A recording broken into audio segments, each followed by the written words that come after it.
Hi everyone! Today we've got this Xbox One OG that turns on but then off immediately. Let's fix it. Looking at the console here, we can see some discoloration here. And that is because I had to replace the 3.3 volt standby regulator and also the 1.8 volt standby regulator. Both were dead. Because the console reacts to the power button now with a beep and a light, we can hook up a Pi Pico now using TUXUSER's script from GitHub. I linked it below. And then it will tell us what is wrong with the console. To connect to the Pico, you have to solder just 3 wires. Right here. You will want to connect the ground right here. And you also need clock and data. Before we can actually use the Pico now, we need to flash it. First we hold the boot select button and then plug it into the PC. A window looking like this should appear now. You can now either compile your own version from the GitHub, or you can download the latest compiled version from my Discord, also both linked below.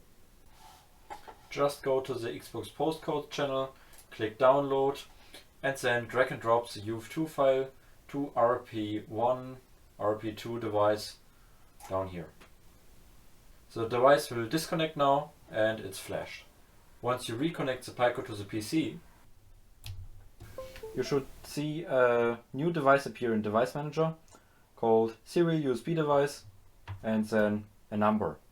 This number we need to type into PuTTY and we choose serial COM4 and then 115200 and we can open a connection.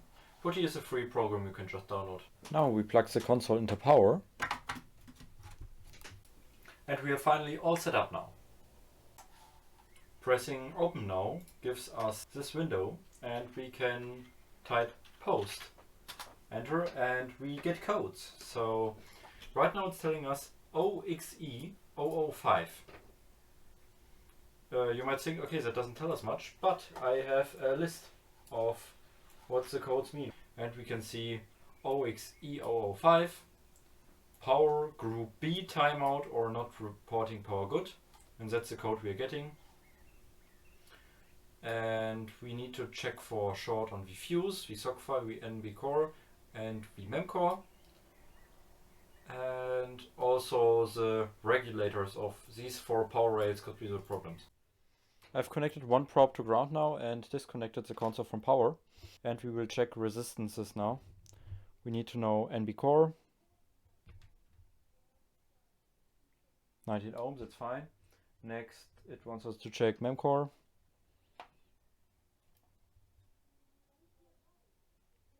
MEMCore is 53 ohms, that's also fine. And SockFi, that's here. Oh, and there we have our problem. SockFi is short to ground with 0 ohm, so that's why the regulator is shutting down and we don't get our power good. The regulator that you can see right here, U4F3, is responsible for generating the SockFi voltage. And I am thinking that maybe the regulator has failed and that's why we have a short on the rail. But I don't have a way to prove it. So I will remove the coil L4F2 to see on which side the short is. If it's on the right side, probably the processor is gone or it's a capacitor. And if it's on the left side, probably U4F3 is faulty. Let's power on the hot air station. And it's already set to 490 degrees and 30% airflow.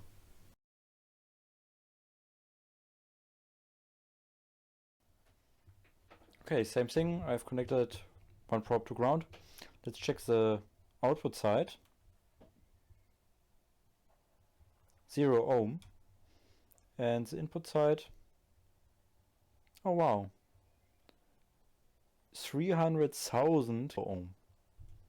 One of these 3 capacitors is faulty because when I removed them, then the short here on the right disappeared. So I will just replace all 3 of them. Capacitors are replaced and I also replaced the regulator to make sure, and I moved the coil back. So let's see what the console does now. Let's plug it into power.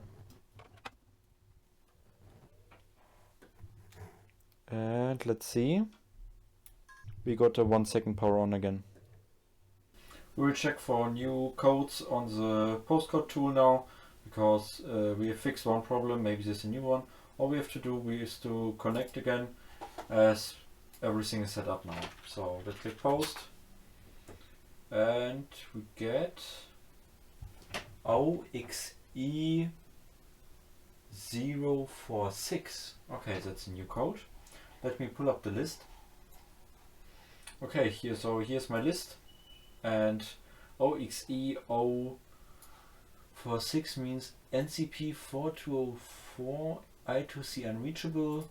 We need to check 2 resistors and replace U9C2. Okay, let's do that. This is the area in question here, and I think I already see what's wrong, yeah? There's a resistor missing right here. That's why we get the I2C access error, I guess.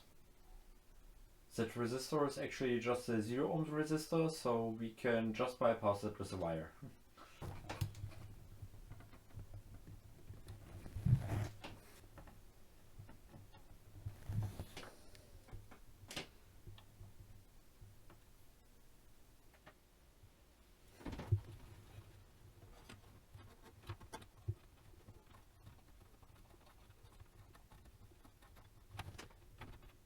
Okay, so our resistor here has been bypassed with a little wire, and we should see what the console is doing now.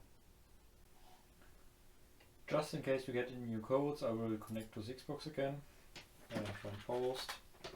Yeah. And let's see what it's doing now.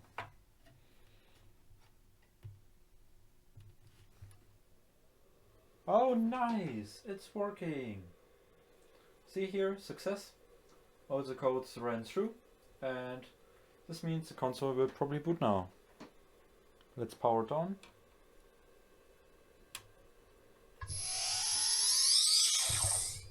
I will show you the light here.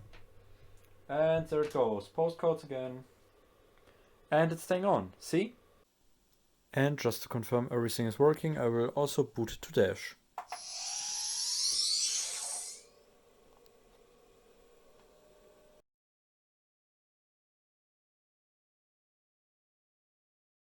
By the way, it's a special edition, that's why the console is making such interesting sounds. Later I also logged into the console and set everything up, so everything's working fine. Now you learned how to use the Pi Pico to diagnose Xboxes through TUXUSER's postcode tool. I hope you enjoyed the video. Like, subscribe, and see you in the next one. Bye!